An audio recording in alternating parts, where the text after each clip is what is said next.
The variety in the slave's accounts makes it clear how much a slave lived at the whim of his master. The masters were like feudal lords, setting their own laws and their own penalties. Some masters were kind, resisting any corporal punishment, and engendered true affection in their slaves. But they did this by choice, and by choice other masters enforced their will with an iron fist.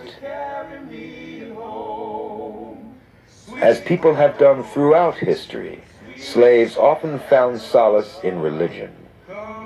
Early in colonial history, spreading the Christian gospel was considered so important that the baptism of a slave could be given as evidence for why he or she should be free. The planters, through the colonial governments, clarified in the law that baptism did not change a slave's circumstance.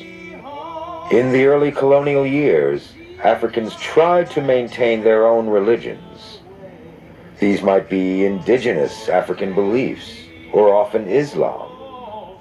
There are indications that some of George Washington's slaves were Muslim, as were many slaves who came from North Africa. Many slaves brought with them an African belief that the world was populated by petulant spirits who must be appeased, else they would cause trouble. Appeasing the spirits took the form of dogmas and rituals that have been called voodoo. Whites were both dismissive of and threatened by these practices and worked to eliminate them.